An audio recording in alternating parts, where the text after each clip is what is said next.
Oui, bonjour. C'est une vidéo pour vous aider, pour vous remémorer comment on fait des multiplications et des divisions. Alors, tout d'abord, bon, 14,3 multiplié par 5,6. Ça va être le 6 qui va multiplier chacun des chiffres au-dessus.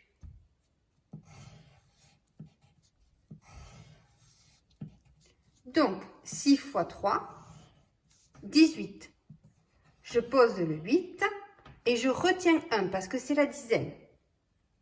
Ensuite, 6 fois 4, 24, plus le 1, 25.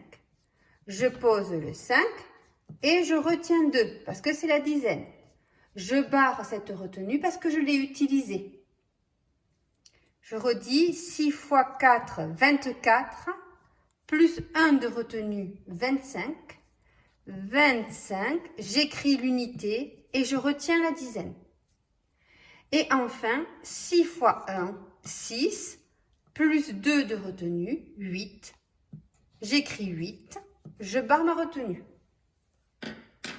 Puis, je fais la même chose avec le chiffre 5. Mais, comme là, je suis à un rang plus grand, je mets un 0 pour dire que je passe au second chiffre.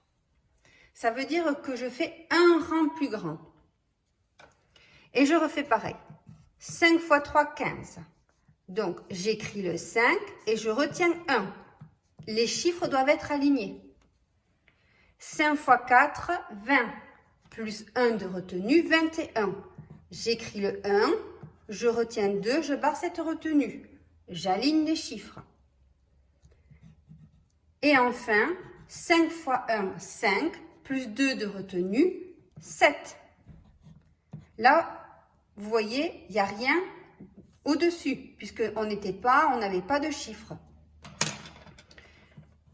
Puis, j'additionne ces deux totaux. 8 plus 0, 8. 5 et 5, 10. Je pose l'unité, je retiens 1. 8 et 2, 10. Je pose l'unité, je retiens 1. 7 plus 1, 8. Alors, il me manque la virgule. Pour savoir où mettre la virgule, je compte le nombre de chiffres après la virgule. 1, 2, donc j'ai deux chiffres après la virgule. 1, 2, la virgule vient se positionner ici. Voilà.